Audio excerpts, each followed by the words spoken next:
Good morning. Thank you for joining us.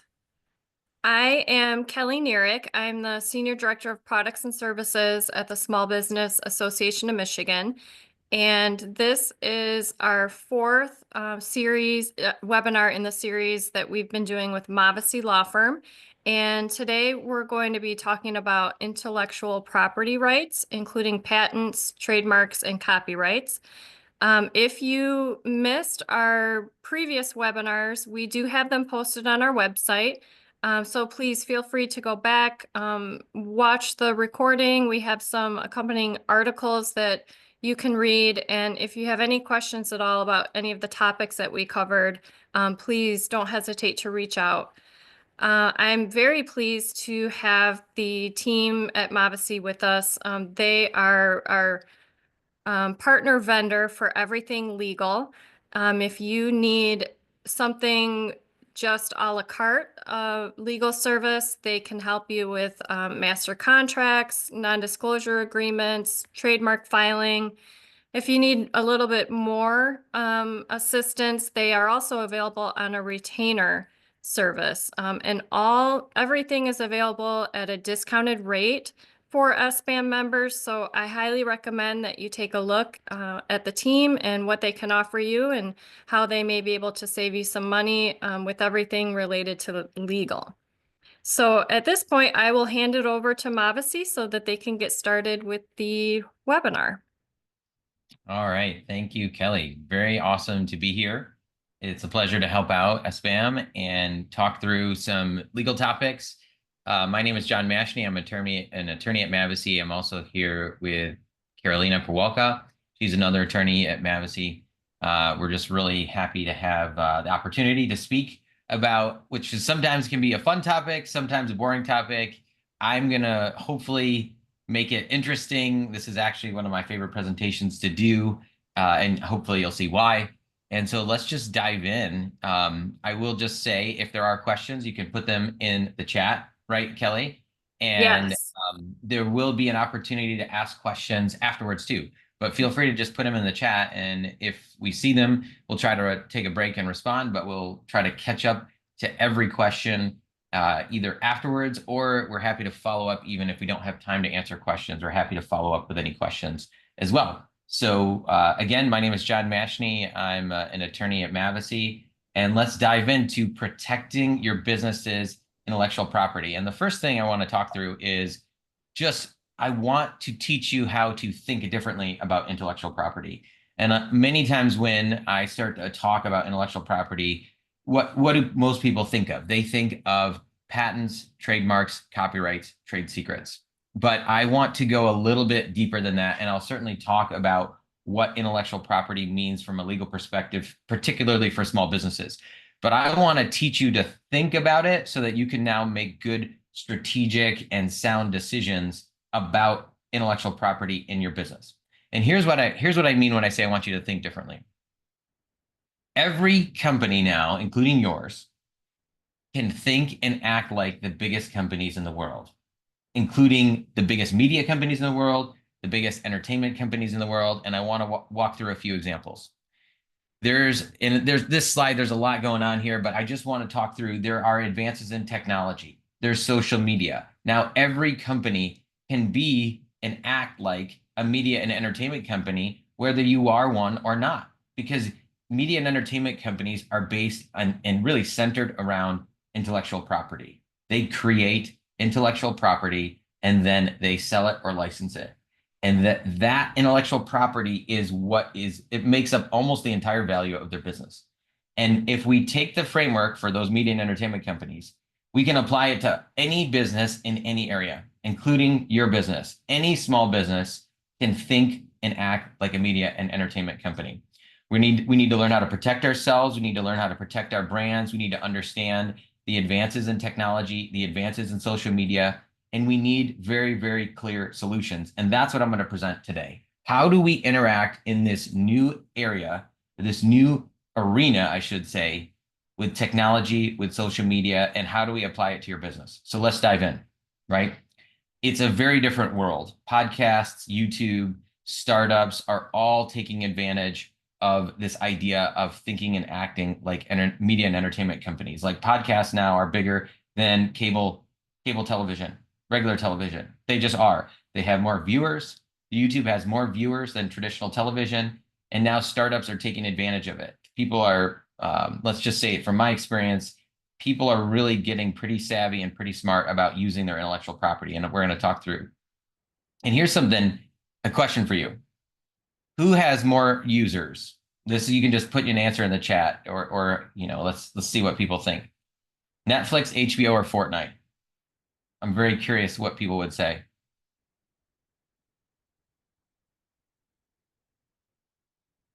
All right, I see one answer. The actual answer is Fortnite. Fortnite video game has more users than Netflix and more users than HBO. Now, when I saw this, it really surprised me. This is an example of that the world is really shifting, and I'm going to talk through what we can do to take advantage of it.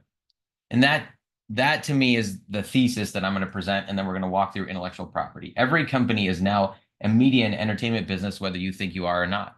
So how do we do it? How do we think like Disney? How do we think like Netflix? How do we think like Amazon? How do we think like Fortnite?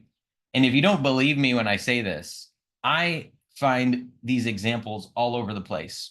And I put a link to, what about your plumber? Can your plumber, maybe you have a plumbing business if you're watching this, can a plumber think like a media and entertainment company? Well, I put a link, and there's a plumber on YouTube that has a ton of subscribers, hundreds of thousands, and he just makes videos about plumbing. And he's turned it into a business that probably makes way more money than his plumbing business. Now, I'm not saying everyone has to do that, but what I'm saying is let's learn to think the current way to take advantage of some of these trends, and particularly in your business. So it's the thinking that needs to change, right? And so we're going to talk through some ideas that will give you thinking, help your thinking on strategy, on what business assets you have, certainly from a legal perspective and even from a marketing perspective. Okay, so here's the outline of what we're going to cover. We're going to cover strong versus weak brands. We're going to cover fighting copyright trolls, and we're going to cover who owns my intellectual property. It is a trick question. And then we're going to hopefully have some time for questions. So that is the outline, and let's dive in here. Now, I am going to start by talking about an animated movie. And maybe in the chat, I'm very interested if people know the movie I'm talking about. It's called Tangled. It's a Disney movie. And the question I'm going to propose to you is this. Why didn't Disney call its animated movie about Rapunzel, Rapunzel, right? The name of the movie is actually Tangled, but it's a retelling of the Rapunzel story. Well, look at all these other Disney animated titles. This isn't every one, but look at all of them. There's something in common about all of them. They're all based on underlying literary works, and they're all named after the underlying literary work. So the Cinderella movie by Disney is based on the Cinderella story. Same thing with Pinocchio, same thing with Dumbo and Bambi, all the way down the list, right? Up until Rapunzel. They didn't name their movie Rapunzel. They named it Tangled. Why? Why did they do that? The answer, and by the way, I don't have any insight into Disney, right? I don't represent Disney and do their intellectual property work. But I'm just going to tell you what I learned when I started to study this. And it goes back to this idea of a trademark. And I want to cover this first so we understand the foundation for why I'm talking about this. So a trademark is a type of intellectual property. It's a word or a symbol that acts as a source identifier for goods. So it identifies the source of goods or services. That's it. That's what a trademark is. So the name of your company is a trademark. Whether you've protected it or not, whether you've taken any steps to file a trademark application, it is a trademark for your business, whatever your business might be. So the trademark identifies you as the source of the goods or services. That's why it's important. And if someone else uses your trademark, then it could confuse the public about what the source of those goods or services are. And that's a problem, right? Particularly for a small business. If someone thinks that somebody else is you, they're going to go buy the goods or services from somebody else, right? And that's money out of your pocket. And when we talk about trademark rights, there's two kind of ways we think about it. One is offense, one is defense, right? Offense would be, hey, we want to be able to prevent other people from using our mark. And defense is, we want to prevent other people from stopping us from using our own mark. That's a general trademark principle. So right now, you know more than most people when it comes to trademarks. This is the basis for trademarks. Okay. And in the United States, it's different for every country, but trademark comes from using a trademark, not from filing for an application or registration. So as soon as you start using your trademark, the name of your company or the name of a good, the name of a product, right? It could even be a tagline or a slogan that you use. As soon as you start using it, you get some rights, you get some protection. You get more protection if you file for a trademark registration, right? There's a federal registration. In some cases, it might make sense to do a state registration, but what I would say is that it really does benefit you to have a federal trademark registration. There's lots of benefits that you get. But the way that you really solidify those rights is you use the trademark in commerce, use it in your business, and then file an application. So let's go back to Tangled. I'm going to show you some registrations for Tangled that Disney filed. If you look at this, Disney Enterprises, and hopefully you can read these, but if you can't read this, I'll kind of explain it. These are some trademark registrations for the word Tangled by Disney. And I just want to point out a few things because this goes back to why would Disney call the movie Tangled and not Rapunzel? If you look at this, this is a screenshot of a trademark registration. I know some of you might not understand it, but let me just show you. This is for goods and services, bottoms, costumes and role-playing games, dresses, Halloween costumes. Here's another one. This is for ballpoint pens. This is Disney Tangled, series of fiction books, children's activity books, coloring books, comic books, pencils, pens, a whole bunch of stuff that are not a movie. Here's another one, Tangled, just for tote bags, right? Again, Disney Enterprises owns this. Here's another one, Tangled for bed linen, bath linen. Another one, children's play cosmetics, doll accessories, all the toys, all this stuff. They just keep going. I just took a snapshot. There's way more. There's too many to show you in an hour presentation. Okay, now why am I showing you all this? Why does it even matter? The answer is IP rights and branding. And the answer is how you can begin as a small business owner to think about trademarks and intellectual property. Here's the reason. Rapunzel as a story, as a character, as a name, it's an old story. It's in the public domain. If I tell a Rapunzel story, I can do it because the name, the story, the characters, the plot points, it's in the public domain. But Tangled as a name, as a trademark, it only exists because Disney started using it associated with the Rapunzel story. You follow that? So Rapunzel, anyone can use, including Disney.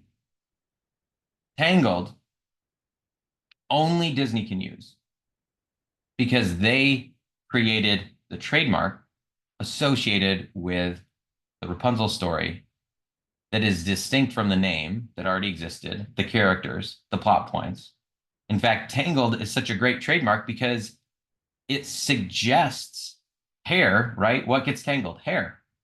But it's not anything that's in the public domain. So now, how does this affect you in your business? Go back to what we said. Every company is now a media and entertainment business. You can take exactly what Disney did and apply it to your business. And when I talk about trademarks, here's what I want you to know. Remember why I said Tangled is a great trademark?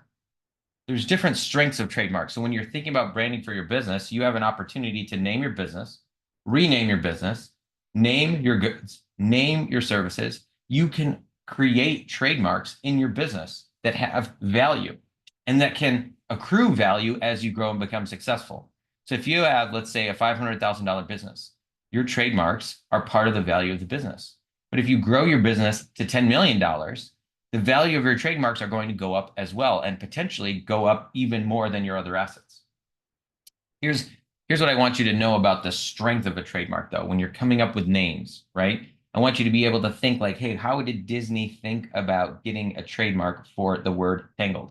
And they went through this exact continuum, this exact levels of strength that we're going to talk through. The least strong trademark is what we call a generic mark, which is using the actual word for the goods or services. So, for example, if I own a bank and I want to call my bank the bank, that's a generic word for the bank. So I actually can't get any trademark rights for a generic use because I can't stop other people from using the English language, right? There's the First Amendment that says, hey, we can't stop people from using the words that are actually defined for the goods or the services. So generic marks are bad. Now, a lot of people usually understand that. Hey, if it's generic, then, well, I don't want to name my company the generic name. Where the next level up, though, is what we call a descriptive mark, which essentially describes the goods or services. So going back to the bank example, if I had a bank and I said, my name is John and it's my bank, and let's just call the bank John's Bank. That's completely descriptive, right? Completely describes that good, that service being provided, banking services. Sometimes you can protect descriptive marks, but they're weak, and it's sometimes problematic to enforce your rights in those marks. So descriptive is not the best. So if you're naming a product or naming a service, or if your company name is descriptive, you can still potentially protect some parts of it and have some benefit to the name and using that trademark, but it's not the strongest and you might have some issues. The next level up is suggestive. And this is what I was talking about with the name Tangled, right? It suggests something to do with hair, but it's not actually the name of the character. It's not the name of the plot, right? It just suggests hair, right? One of my favorite examples of a suggestive mark is Pizza Hut. I say this all the time because I love it. It's one of the best examples. It's a place where you can go get pizza, but it's not a hut, right? It's just a place. It suggests where you can go to get pizza. Pizza Hut. That's suggestive. The next level up is what we call arbitrary. And this is where the mark is an English word, but it has nothing to do. There's no relation between the goods or services and the actual mark. And like one example that I always use is Apple. Apple makes computers, makes phones, right? They don't sell apples. They sell equipment. They sell computers, software potentially, right? There's no connection between an Apple and software and an Apple and hardware other than what that company has created in the marketplace. It's a completely arbitrary connection. Going back to the example we use, if I wanted to call my company the bank and I was a completely different business, right? Maybe let's just say a plumbing business, and I called it the bank. There's no connection, right? Maybe there is. I don't know a ton about plumbing, but I think like it's completely arbitrary, right? Those are very, very strong marks because there's no connection other than what's created in the marketplace. The last one is a fanciful mark. And all this means is you made up the word. You made up the word, and there's no word in the English language until your company comes around, or your good comes around, your service comes around. And that is the strongest type of mark that you can have. Now, looking at Tangled, right, I would say it's suggestive. Again, very strong mark. Now look at your marks. Look at your brands. Look at your assets.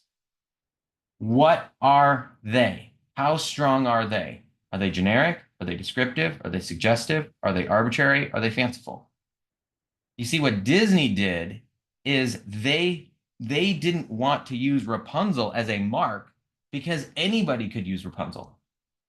They thought about it and they said, we need to create our own trademark that no one else is using. And not only are we going to name the movie Tangled, we are going to sell toys. We're going to sell, goods. We're going to sell pens. We're going to sell all the stuff I showed you in those trademark registrations. That is the power of thinking like a media or entertainment company, even if you're not one. So the question I have for anyone watching this, either live here or recording, is your mark more like Cinderella, or is it more like Tangled? Cinderella, anyone can use Cinderella in a story. And they don't have, Disney's not going to sue you as long as you don't use any of their actual content that they created. You can tell your own Cinderella story. But if you want to tell a Rapunzel story, you can do the same thing. You can talk about Rapunzel. You can talk about the actual fairy tale Rapunzel. You can use plot points. But if you want to call something Tangled and you want to sell something under this other mark that Disney created, they will have a problem with that. You will hear from Disney's lawyers, and I guarantee it's not going to be a fun experience, right? So I want everyone to be thinking, this is what I mean when I want to help you think through intellectual property. Are your brands, are your assets, are they more like Cinderella? Are they more like Tangled? And feel free to create marks more like Tangled. If you have a new product coming out, think about, hey, how do I make this suggestive? How do I make this arbitrary? How do I make it even fanciful? Can I make up a word? When we were coming up with a name for Mavacy, it's a completely made up word because we were thinking like this. We use this exact thinking in naming our firm. Okay, so I would love questions. I would love to talk about that more, but I want to keep going. So that covers trademarks. And that's, to me, I just gave you kind of the completely modern, sophisticated way to think about branding and trademarks really in the current period. I think the smartest companies are all thinking this way, and the trend is more and more people are catching on. And I think I just gave you something very, very valuable, and that something that could create value in your business, whether it's for you just wanting to grow your business, whether if you want to sell your business. A lot of times when we help companies sell or help owners and entrepreneurs sell their businesses, one of the most valuable things they have are their trademarks and their intellectual property. So I'm excited to get to be able to share that with you. And I'd love any questions that anyone has on that stuff. Okay, so now we're going to go to kind of the second big bullet point that we had in terms of how do we help you think about intellectual property in a way where you understand we're in a different time. And I'm going to start it kind of tangentially with this idea of fighting copyright trolls. You may have heard about this phenomenon before. There are people, and sometimes you may have heard of patent trolls. There are now copyright trolls, and some of you may have experienced this. It's actually a horrible, horrible thing to go through. On both sides, to be frank, but I want to explain what that means. And I just have this great, slide. They're not just under bridges. So what is a copyright troll? Let me explain this. And I'll also explain what copyright means. So, and sadly, I've received probably dozens of these letters in the last few years from clients. And here's an example. You are just running your business, you have a website, you're trying to create a brand, you're trying to sell your goods, sell your products, sell your services. Then one day you get a letter. And the letter is from a law firm, looks very official. And it says, hey, we notice on your website, you are using this particular photo or this particular video. You're using someone else's IP. And you need to stop. Not only do you need to stop, you need to pay a certain amount of money. Could be $5,000. I've seen it as high as $25,000 or $30,000. And then they actually send you a settlement agreement with the letter, with the numbers filled in. Your company's name, here's all the terms of the settlement agreement. And they basically say, if you don't settle with us and pay this amount of money, could be $25,000, $5,000, $10,000, $12,000. See numbers all over the place. If you don't settle and pay this money, we will sue you in federal court for copyright infringement, and you're going to have to pay all of our attorney fees. And that's, I think can be a scary letter to receive. First, you're asking, is this legitimate? Second, you're saying, what did I do? I don't even know what I did, right? I just paid someone to build me a website or create something for me. And then the part that really threw me off initially as a lawyer was click here to make the payment. Click here to automatically sign the form. And essentially, the process is automated. It's like this, almost like this automated business, like at Amazon, where they send you this email, this letter, and then click here, and it's like you never have to talk to somebody. They just are just sending you a bill, and you don't even know why you have to pay the bill. And sometimes it's even a third party that sends a letter. It's not even an attorney. And my first reaction, or when I saw that, was, is this real? And clients, their first reaction is this real? Like you might say the same thing, like, hey, this is real, and you might not even take it seriously. This is a copyright troll. And what I would say is, yes, take it seriously. Do not just throw this away. This is a real letter for the most part. These are all real letters. These are all real disputes that exist.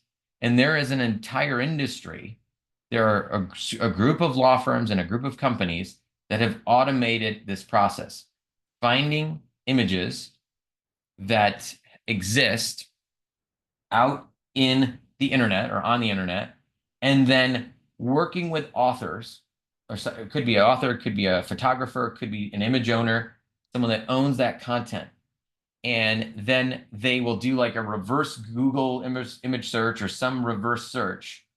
And that image will then be searched across the internet, and they'll find your website if you're using it. So they sign a contract. These companies sign a contract with the owner. Could be a photo, for example. They sign the contract with a photographer, and then they'll go search the internet for any use of that image.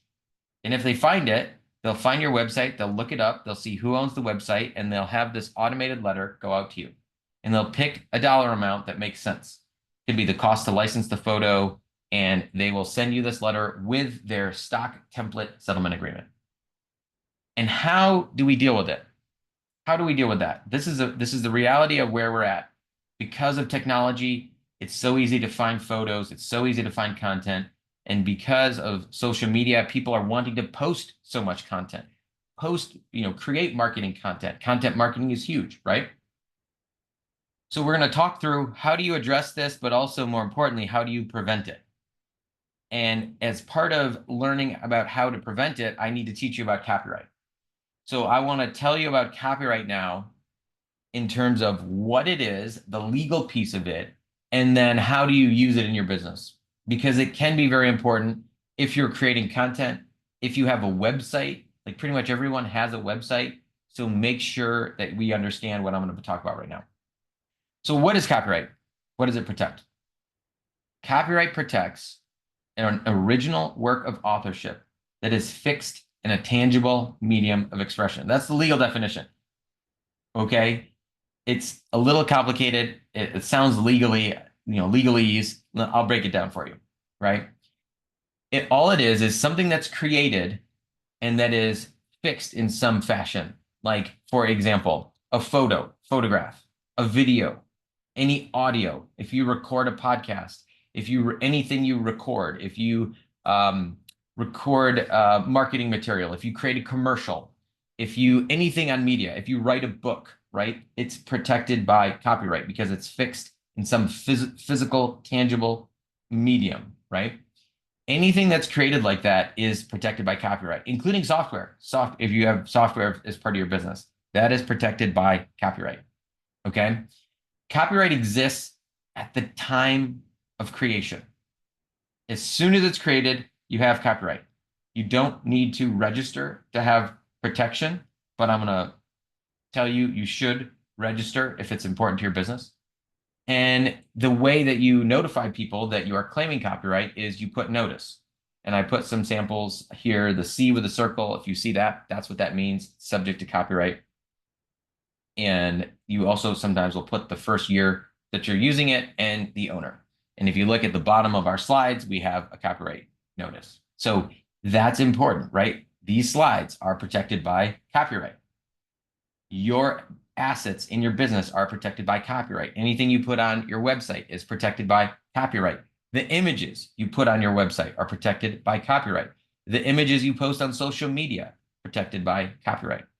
And sometimes, depending on your business, you might create certain assets that you want to protect that you don't want other people to use, whether it's marketing material, whether it's the actual product you're selling, could be a digital product, any type of content, okay? So I'm giving you, that's what copyright is. Now I want to talk through what can we do to register copyright and why is that important? Because you're going to understand now how to handle copyright trolls when you understand copyright registration. If you have no copyright registration, you just say, hey, I created it, I'm claiming copyright. What you can do is you have rights that you can protect, but you can't actually even file a lawsuit without a registration. So you can't even go to court to enforce your rights unless you have a registration. So you have rights, but you can't enforce them unless you have a registration. So number one, if there's any digital asset or physical asset that's subject to copyright that you have in your business that is not subject to or protected by a copyright registration, you absolutely should register it. That's my opinion. It makes sense to get a registration, and it's not even that expensive. We do it. In fact, I actually will teach clients how to do it if they're generating a lot of content and they don't want to pay me to do it. Then yes, I will teach you how to do it. Just pay me to teach you how to do it. We will teach you how to do it because I want you to protect your content. So number one, you can't even file a lawsuit without a registration. And number two, this is a big one. If you have a registration and somebody takes your content, your copyrighted, whatever it is, material, let's just use a photograph. Somebody takes your photograph and uses it, and you have a copyright registration, then you can sue that person in federal court, or I should say that business, right? You can sue that business in federal court, and the business has to pay all of your attorney's fees, and you don't even have to prove that you were damaged. The law says you get what's called statutory damages, which are anywhere from $5,000 to $30,000 per infringement.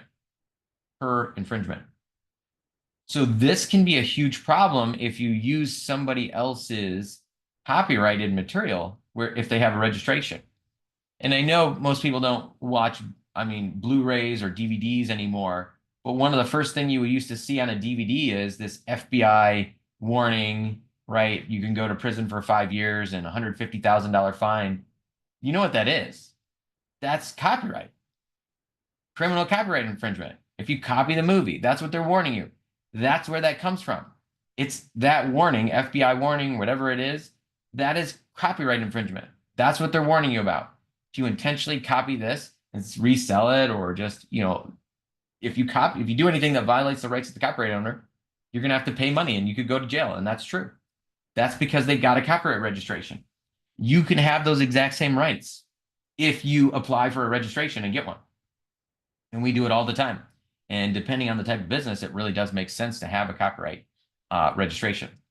Okay, so what I've told you now is you already know more than most people about copyright. And what some common questions I get are, well, should I just put it in the mail and then mail it to myself? Does that do anything, right? The answer is no, it doesn't really help you that much. It's better to just get the copyright registration, because just mailing it to yourself just proves that it was created on a certain date, but you still have to, open it, and you still have to prove that you mailed it on a certain date, and it's just not going to do you as much good as get the registration. The filing fee for registration is usually $65 plus some extra, to actually do the filing. It's not expensive. It's not expensive relatively to other legal projects. Okay, so we covered copyright letter, or copyright, the basics of copyright. So let's go back to this letter. You get this letter that says, I'm going to pick a common one that I handled a few years ago. There was a restaurant, and the restaurant had on their website a picture of pizza. And the one of these copyright troll companies, they probably won't like me calling them a troll, these law firms, but that's okay. I've fought with them many times, so they probably won't say that. They're trolls, John. We can call them trolls. Yeah, they're trolls. Okay, sorry. I fought with them many times. Yeah, I've not, they've cost people a lot of money, I think, pretty unfairly. So I'm trying to help everyone learn how to deal with it, and more importantly, how to prevent it. Okay. So in this example, this was a few years ago, one of the first times I dealt with it, probably, oh gosh, more than a few years ago. But there was a restaurant, they had a picture of a slice of pizza, and the copyright troll essentially did a reverse image search. They signed a photographer. It's almost like they're the agent or something. They're going and signing all these photographers, and then they make sure the photographers get copyright registrations. Okay. And then once they have the registration, they do this reverse image search, and they found this photographer's image of pizza on our client's website. Exact same image. You looked at him, it's like you could not tell the difference.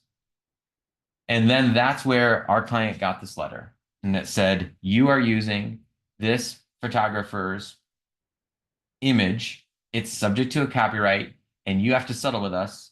And if you don't, we're going to sue you in federal court.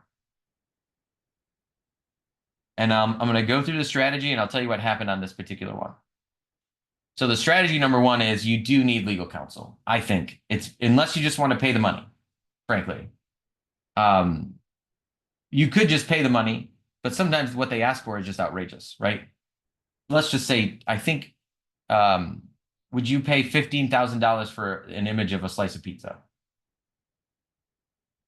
I hope not. Let's put it that way. Unless it's like, you're getting, I don't know, that seems expensive to me. I'll just say that. If inflation is really taking the images of pizza that high, I don't know. That's crazy.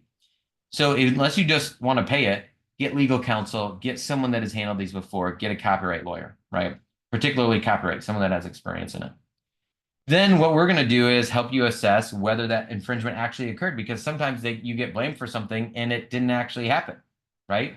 Or it wasn't actually exposed to the public, because the way the reverse image search works, it could be where it's not even publicly facing on your website. It just might be stored somewhere that's not public. So we're going to assess, did an infringement occur? What are your defenses, which there are some, by the way. Is there actually a registration, right? That's a big one. Because if there isn't, we'll just take it down and say, go ahead, sue us. You can't. So is there a registration? We usually will say, if this is an image that's used inappropriately, let's just take it down so we're not having continuing damages. And then we try to assess, is it intentional? Is it willful? Did you know? Did someone represent to you that they had the rights to this pizza image or whatever image? And sometimes, and what I would say almost nearly all the time, settling for a low dollar amount is often much cheaper than getting sued and having to pay the other side's attorney fees, because these are all federal court filings, not state court. So you're going to federal court. It's going to be more expensive. There are going to be some heavy costs if you do have to fight it. So I want you to understand that this is a real thing. So you can fight the troll, but don't get stuck under the bridge. Now, how do you avoid this? And that leads us to the next question. Do you actually own what you think you own? Right? And I love the question, who owns my intellectual property? It might not be you.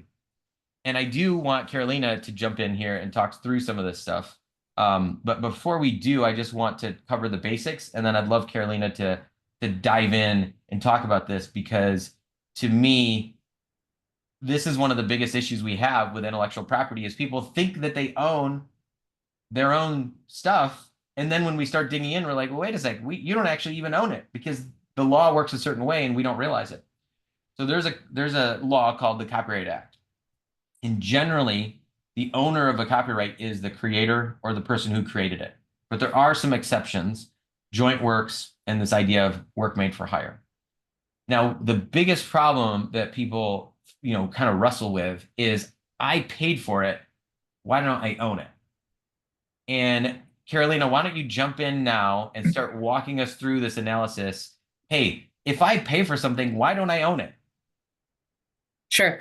Yeah, so this is one of those things that I've come across quite a bit in my practice, where clients, like John said, they have paid for something and there's just this automatic assumption of, hey, I paid for it, I own it, it's mine, I can do whatever I want with it. And then on the flip side, there's also this notion of, hey, I'm doing something for somebody else, but I brought some of my stuff to the table.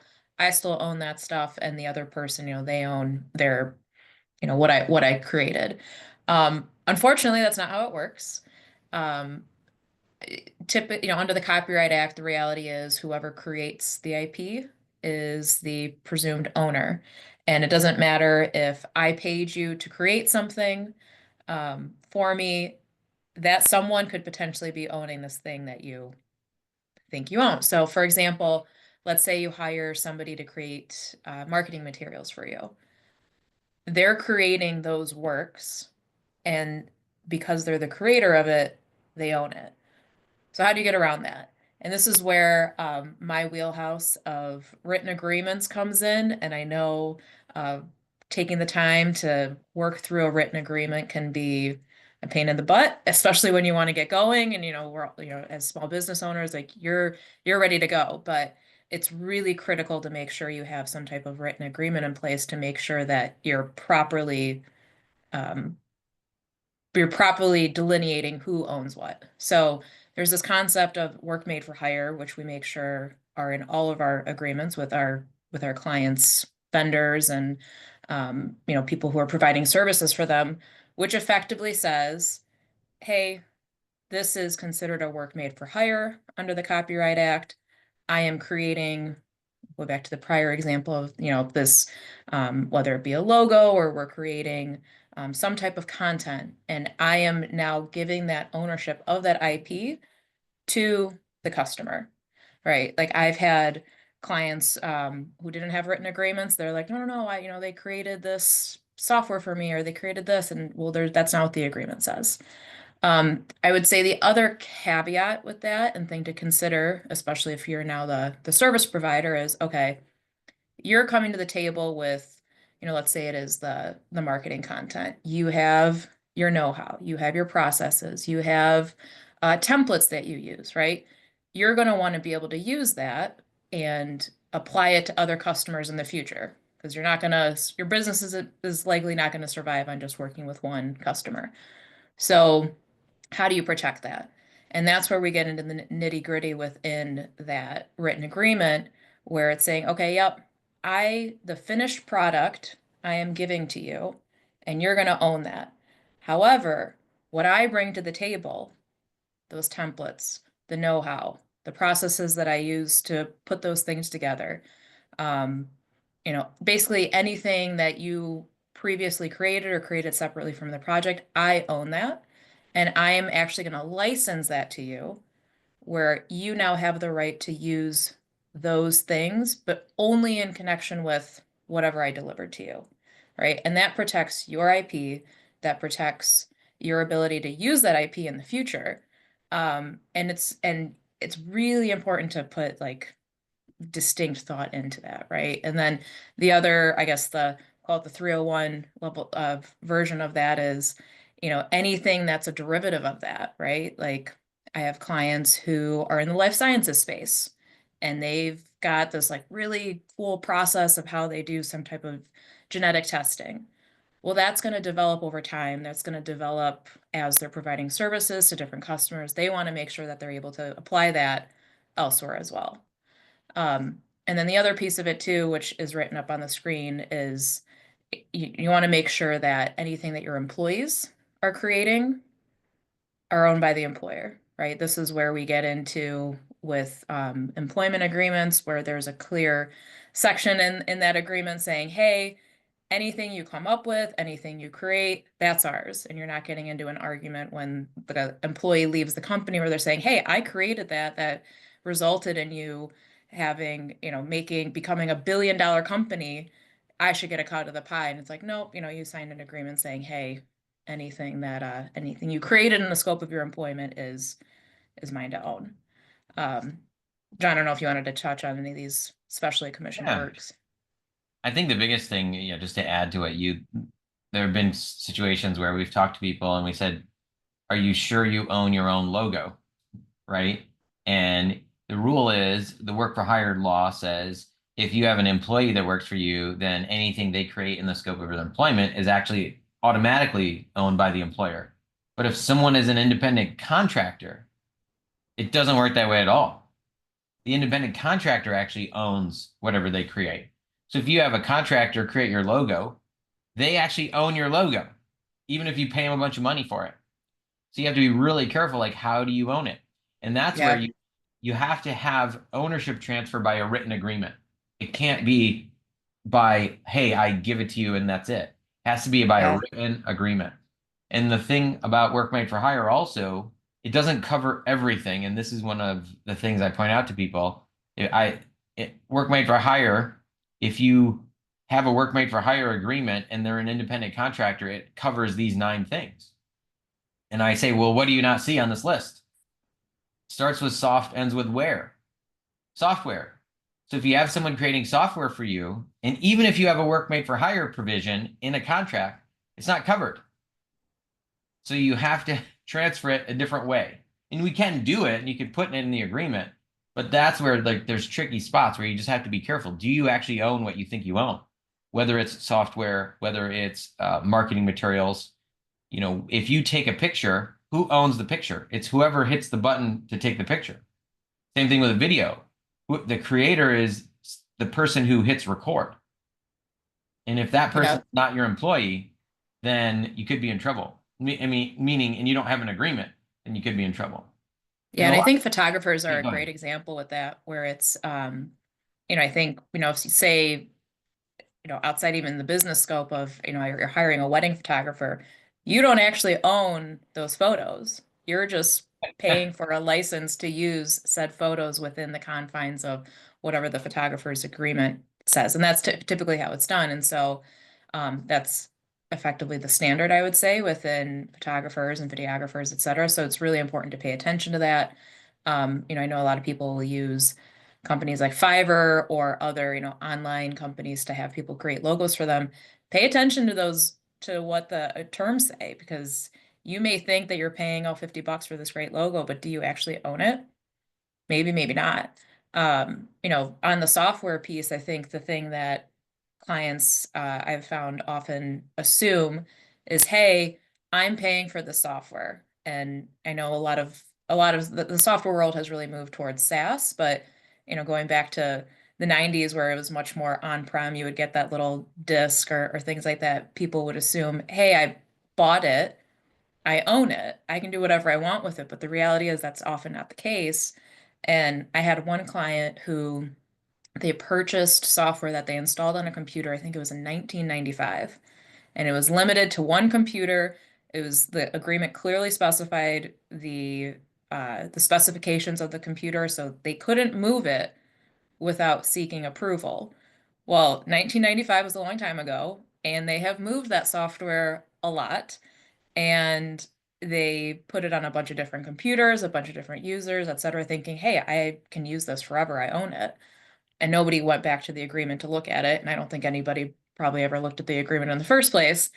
Well, now we're in 2024, and were they had to get some type of upgrade, or they wanted to get some type of other version of the software.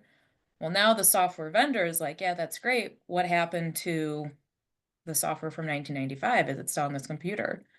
Well, now you've got 30 years of them using the software improperly, which in turn meant the software vendor could say, hey, you owe us a lot of money for infringing our IP. And my client was like, what? No, I mean, we're allowed to do this. We have a perpetual right to use it. And it's like, no, that's not actually what the agreement says. So little caveat, because they ended up having to pay a fair amount of money. Luckily, they wanted to continue business with this particular vendor. So there was a desire by the vendor to um, not completely ruin their business relationship. But had the vendor wanted to move away, then it would have, they probably could have taken them for quite a bit more money. Yeah, Carolina, let me add to, and I want to keep us moving, but Yeah. there is even, people might not like calling them copyright trolls too, but there are software audits that occur Yep. where if you're exceeding the number of licenses, like could be for a Microsoft product, and we've helped people, these could be very large dollar amounts. Yeah.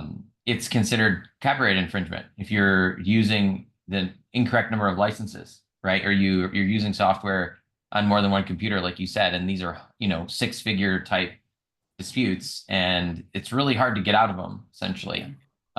So that's something to watch out for. Well, and usually there's audit rights in the agreements too, which people aren't Exactly right. aware Yeah. of. So So yeah. I want to keep us moving, but it's Yeah. great info for everybody to really pay attention to. So here we listed some common problems we've already talked about, right? You don't own your own logo. You don't own your own software. You don't own your own website, right? You don't own your own marketing materials. These are all real problems that pop up.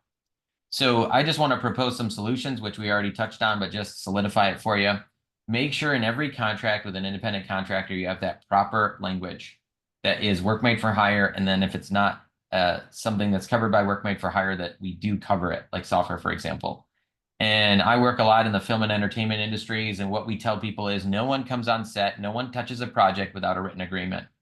And that's exactly how Disney operates, just to let you know. You cannot even get on set until you have a signed written agreement. And I think you can think that way too as a company, right? Don't have to maybe have the hard line of on set, but like, hey, before we start work on a project, let's have a written agreement in place. Yeah. Go ahead. I just had another thought just around AI, and real quick point on this. I know AI is all the rage, and we're all finding ways to use it, and I think that's great. But one of the things to also consider with AI is, you know, who actually, if are you handing over ownership of what you're inputting into the AI, and also who actually owns the output and what can they use with it? Because you may be inadvertently giving away your IP to, whether it be Microsoft or OpenAI or any of these other companies. So something to consider. Yeah, that's great. And I see there's a few questions, so why don't we just wrap up with our big takeaways, Sure. and then let's try to answer some of these questions. So number one, build strong brands, right? Think Tangled, not Cinderella. Number two, take these trolls seriously, but don't hide under the bridge, right? You can fight back. When you get the letter, we've gotten letters down from in the pizza one, 5-figure type settlement to start, and I think I got it down to $500. So just to let you know, right? You don't have to pay this huge dollar amount right away. And then make sure you own your IP, right? Get it in writing and make sure you have clarity. And a lot of times what we can do is help people with template language that they can use over and over, or a template contract you can use over and over if someone is creating IP, or in more sophisticated, complex contracts, right? We really need to be careful about who owns what. And that's where we might need to dig in quite a bit more. So those are the three big takeaways. I'd love to just go through questions. So Carolina and Kelly, I think there's some in the chat, and we're happy to take any other questions. Let me just look here. Wasn't there an ownership dispute when a monkey took a selfie? Yes, actually, this is a real dispute that occurred, and copyright lawyers were fighting about it. I have my own views, but the view is that a monkey is not a person, right? And so it can't actually own anything. And so, yeah, the photographer is actually a brilliant idea. They thought, well, what if I put a camera out in the wild and let this monkey take pictures of whatever it wants to take pictures of? And there were some really cool, interesting photos. But then the rule was that, well, no one actually owned it because a person did not hit the button to take the picture, right? It was an animal, which is not a person and can't own anything. So yeah, it was a really interesting debate. And I was really on the side of the photographer because I felt like, you know what, this guy went to he risked his camera, he put it out there, he set things into motion, but no, he lost out, and that was what happened. Like no one owned it, right? So that's very interesting, good to know. So don't let a monkey take your advertising or marketing pictures. The takeaway there. Let me see, there's another one here. Oh, it's a longer one. Give me a sec to read it, or I don't know if you've read it, Carolina, and want to jump in, but generate a lot of work as an architectural furniture and lighting designer. Supposedly the work is automatically copyrighted.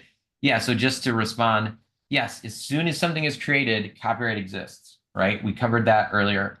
However, there are certain rights you don't have, and you can't sue anybody, and you can't get attorney's fees, and you can't get statutory damages unless you have that registration. So there is copyright that's automatically created, right?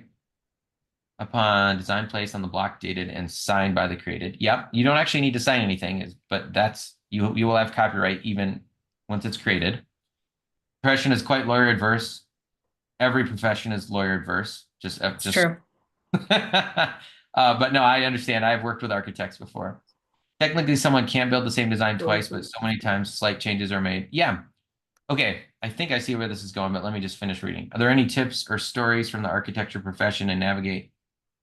Yep, made where everything. So I get the gist of, I think the question. And wait, let me read it. There's another one. Also, I made a few top tier art museum visuals of unbuilt projects. They were NDA projects, but the work was created by me using a skill set that others do not possess. Am I allowed to sell prints of these famous works? I'm not sure on that. I might have to get a few more facts from you. But I'll just say what we've told architects, and when I've worked with architects, we put in their agreements, right? That if they're going to reuse certain design elements, then we actually only license those elements to people. We don't transfer the rights and the copyright. So when you're an architect and you're designing for, let's say a client, whether it's commercial, residential, whatever it might be, we're not actually transferring ownership. We're giving certain rights to use the plans, the architectural work effectively, and we're not we're saying you can use it, right? But we also will have certain limitations. So for example, to modify, to make derivative works, you either will say you can take this somewhere else and use it, or no, you can't. You have to come back to me to make the modifications, depending on your business practice. And then you also can, be very clear, like, what are you licensing and what are you actually transferring ownership to? If someone wants to buy the plans outright, I would say that should be much more expensive and charge more for that. And if you're just licensing, then that allows you to reuse certain elements or big elements, right, in other works. Carolina, do you want to add anything to that? Yeah, the only thing I would add is, I guess I would just second what you said, John, in terms of licensing it. I think that similar to photographers, that seems to be the preferred method, just to make sure that you retain, any of those ideas, et cetera. And then you can also, going away from even the IP perspective, you're able to kind of control, like, in what circumstances are those drawings used. And so then somebody can't say, well, I'm using this drawing, but on a completely unrelated project, and maybe the drawing doesn't work in that environment. So there's I guess a control that you can maintain over how the client is ultimately using the drawings. And but going back to the IP perspective, then you can reuse the different aspects of it. One other thing on the architecture is sometimes if you're starting with something, another design, meaning you didn't create the initial design yourself, you might actually not own what you think you own, right? Because you are starting with a pre-existing design that you get the rights to, you have some license to use it, and then you sell it, you actually can't transfer all the rights that you have, right? So, or that you think you have.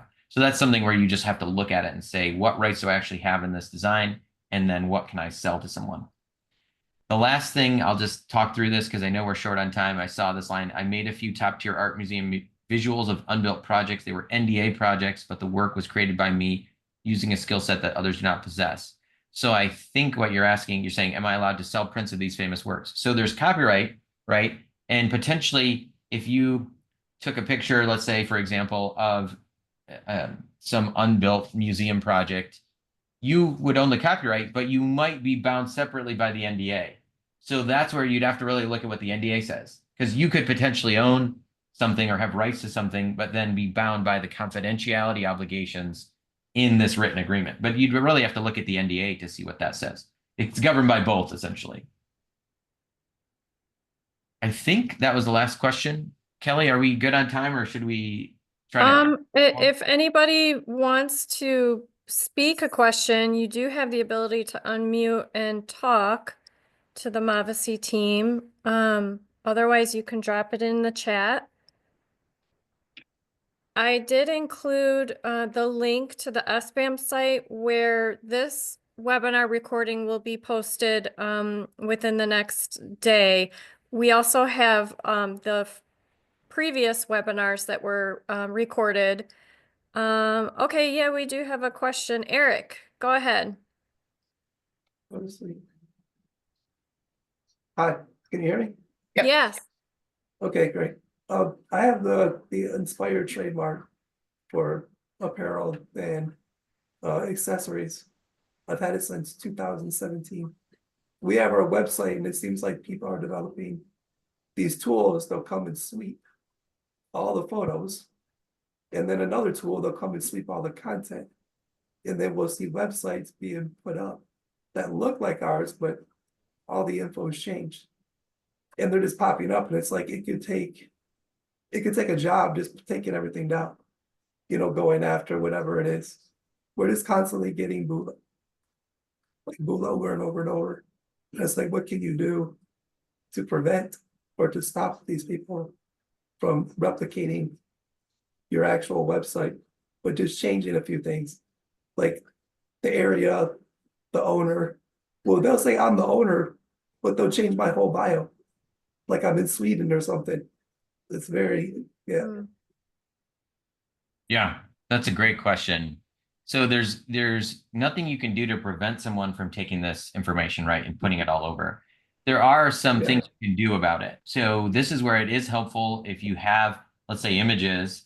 If you have a copyright or registration on the images, a lot of times you can either go to them directly, whoever's not the the party that's putting up the website, because they probably aren't going to respond to anything you do, but Mhm. potentially a host. You can go to the hosting company and just actually send them a DMCA takedown notice if you have a registration. So it is very, very Yeah. helpful. That's one option that we have. There are other options you can take where you go kind of keep going up the chain. But it really, really helps in those circumstances to have copyright registrations, because then it's proof that you own it, that you're claiming rights in it, and then you get those additional rights. And then you can actually send a copy of the registration certificate to the host, or you can kind of go upstream, right? And not the person that's posting it, because usually they're just trying to kind of capture any clicks or sales or whatever they're doing, right? And they're just not going to listen to a takedown request if you send it directly to them. And that's where we try to go upstream and get things taken down if we can. Plus they're using our trademark. Like we have the trademark. Yeah, So yeah, you and can. sometimes they'll actually try to, like, because they didn't get the picture good enough or the design. So it'll be pixelated or stretched out, or they're Yep, like, oh, this is, exactly. That's why too it is important. It does help when we're trying to get stuff like that taken down. You put the copyright notice, right? You put that copyright Mhm. notice and you put that trademark notice. The copyright is the C with the circle. The trademark, if you have a registration, is the R with the yeah, circle. yeah. When we were told by the trademark office that every good sort of that we have to put that registration mark. Yeah, So we have the R with the circle. I yep. think we have a class 25 set for international, Uh, and then 700. yeah, that makes sense. So that's my recommendation is this is where when you're doing in this the kind of new technology, new social landscape, it really does help to have these registrations in place Yeah, and monitor. It really does, because there's tons of scams out there. There's tons of people that will just take content blatantly. They won't even ask you, or they'll take it and just post it and try to get traffic to their site, or even sell your content somewhere without your permission. I would definitely say between the weak and the strong, it was weak because it took 3 years of battles of big companies to get the Inspire trademark. Just because somebody used it, for a big, huge foot shoe company, like years ago, who didn't say it on the shoe, they just called it the Inspire line or something like that. Yeah, we had to consistently, get contested. After it went like in the Gazzetti, then there we were contested. We went back and but we got through it. It took about 3.5 years to get the trademark. Wow. Yeah, it can take a little while for sure. Thanks. John, Yeah, Jeff is asking, can they registering is something they can do themselves? it's something that can be done. I usually recommend having an attorney help you, because if you screw something up on the application, it can come back and invalidate your registration. So many people try to do it themselves, and then usually they get it and it's great, but there might be some latent problem in there, or they just reach out to us and we help. And it's usually we have flat pricing, and like I said, I just want people to do it. So whatever it takes to get someone to do it, usually someone will reach out to someone like us um, to help with it. But I think the bigger thing is, do you have good advice surrounding it, right? Are you actually registering the right thing, right? Like that's something else to think about. Yeah, I think for trademarks, it's definitely good to work with counsel. Copyright, I think ultimately I think John was saying that he can teach people how to register copyrights, but the trademark piece for sure, I would hire John to register my trademark because I wouldn't want to do it myself. Mhm. I would say just do it. That's what I tell people. Like, like I usually say it's a 10 to 20 times savings in terms of if you do it now and you do it right, getting something could be a year later, 5 years later, 10 years later, where now we have some dispute that we didn't know about. Um, it's 10 to 20x less expensive to pay to get the filing right. That's just my experience from seeing lots of disputes and settlements and things like that. Yeah. Okay. Any other questions? Okay. Well, thank you for staying a few minutes after. This was great content. I never knew everything that was involved in these types of topics. Oh, Eric, Eric wants to know what were the results of the pizza case that we mentioned earlier. We settled for $500. So there you go. I do have permission to share that, by the way. But settled for $500. I think it started at, let's just say, much higher than that. All right. Well, thank you. I dropped in the link to our website. You can see John and Carolina's contact information is there as well. There is a link to the Mavacy website from this legal services landing page, so feel free to click through, learn more about their firm and their team members. And if you have any questions at all, please feel free to reach out to any one of us.